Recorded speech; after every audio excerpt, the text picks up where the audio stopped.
So I was fortunate enough to win our Champions League, which was an invite-only tournament featured by a Throne of Games.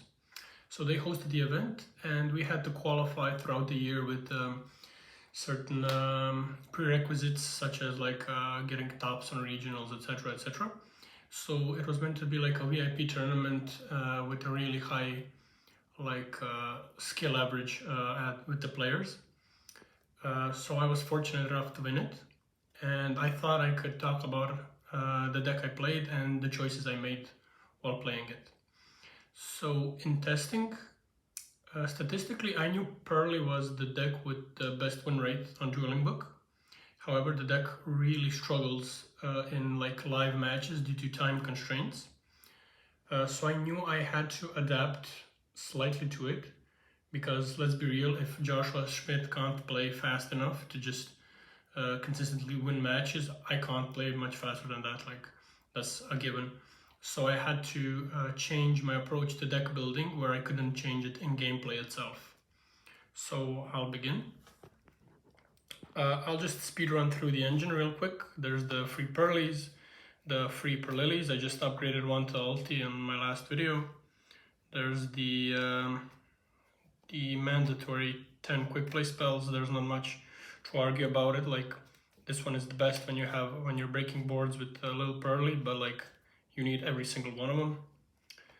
The free continuous spells, and I believe the free field spells to be mandatory because it gives you better consistency going second, and it allows you to break boards through targeting effects going second. And the final engine card is the one trap. There are arguments to play more than one, but I didn't believe I needed it, and I just wanted to free up more space for the non-engine cards. So first of all, I'll go through the discard engines. So I played 6 cards that allow me to get free discards, free Fenrir's, and the free Shadal's. So the only drawback of Fenrir was forcing me to play in main phase and not play around Droll. But I didn't fear Droll that much. I feared Imperm a lot more. I respected Imperm a lot more. So I just basically said, if they have it, they have it. I did get Drolled once, but it was good enough. The Shadals are quite nice because starting with Chimera allows you to choose whether you want 1 or 2 additional discard fodders. But the best part about them is when you're playing against Tearlaments, it allows you to have good cards to mill against them going during game 1, and even moving on during games 2 and 3. You have 3 good hits in your deck to mill from their effects. The tournament was pre-AGOV, but I do believe that the theory still stands quite strong. For hand traps, I wanted to play free Drolls. So with such a small tournament, the catch was that we pretty much knew what people were going to be playing. So I did pick Purrely partially to surprise a lot of people, because they believed I was going to be on Tearlaments or Unchained. I knew I was going to play against either Chimera or Vanadium. I knew I was going to definitely be playing against Unchained, which Droll is not that good against, but playing the DDD package, it gets slightly better. And I knew I was going to be up against Tearlaments and Spright. I believe this card to be really good against Tear, but also it's the main thing is that it's really good against Spright as well. And Spright was the matchup I didn't really want to prepare for. So having main deck cards that hit him as well is, let's call it a feels good decision. And the other standard one is the free Ash Blossoms. So basically it hits every deck. It's not that powerful, but it does the job, especially in combination with either board breakers like Fenrir or a lot of engine. And the last one, the weirdest decision, was I chose to play free Skullmeister. It acts as 3 additional copies of Ash Blossom against Unchained float effects. It can hit the Ishizu Millers if Tearlament doesn't chain block them, but it also hits Spright Angler, which is why I decided to play it, because it was a hand trap that was good into every matchup. And I didn't want to main deck Shifter because there are scenarios where if I shift their Unchained or I shift their Spright, I can't play either. And they might be able to do something, and that might be enough to stop me. So I didn't ever want to lose to my own cards. And the last 2 slots were talents. Now, talents are crazy because unlike things like Dark Ruler or Droplet, they get better if you hand trap your opponent. And also playing just the 2 with the Should Also Draw Me cards meant that I was a lot safer using the draw effect, not hitting another one with it. I know the math isn't like crazy big that you're gonna hit another one with one of them, but just knowing that those odds are even lower was also part of the decision why I decided to run 2. Also, the card is a lot more powerful when you're not running Prosperity, because they will never conflict in that case, and drawing 2 in Purrely is probably the most powerful effect you can get. Okay, so that's it for the main deck. I'm just going to speedrun through the extra deck. So obviously the 2 1-offs, and then I wanted to max out on the 2-offs.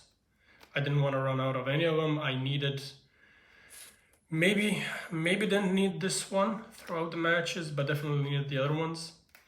And for other exceeds, I played the Slacker, the Downard, the Princess Spright, and 1 Zeus.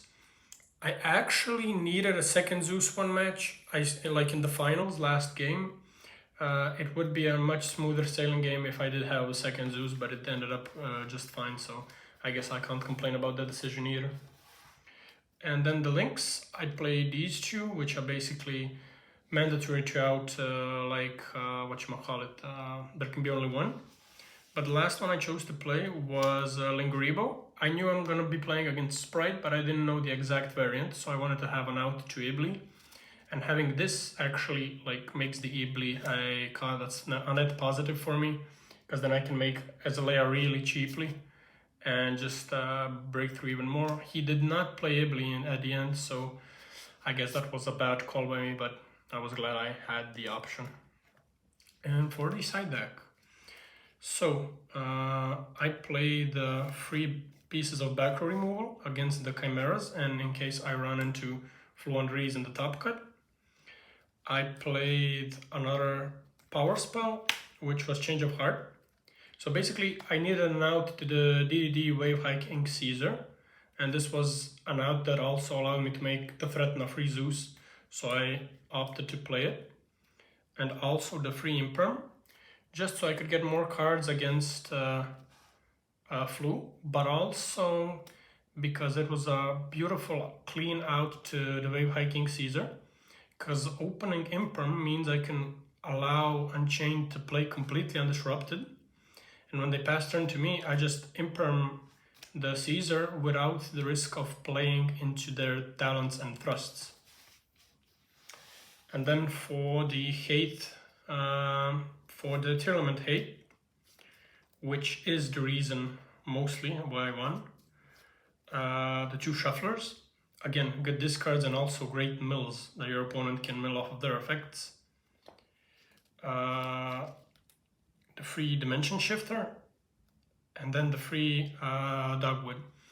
We did play Top Cut with extended timers, so this never came up. It basically meant that I had 3 dead cards in the side, but I didn't really mind it, because Purrely plays so poorly into timers that just like having fewer cards in my side deck was a trade offer I was willing to accept. The Shifter. Now, you could argue for siding it in against Unchained, but I really only wanted it for tier, because what this meant was that going game 3, I had an additional blowout card. I didn't have to see this. I could see a combination of like, I don't know, Droll, Talents, Fenrir, or a lot of Engine, and like Ash and Skullmeister, things like that. Like, it just upped the number of powerful cards I had for them. But also, were the timers not extended, I would have had 6 copies of Turn Skippers for game 2s and 3s against the Tearlament. And really, the Shufflers and the Skullmeisters are what carried me through the event.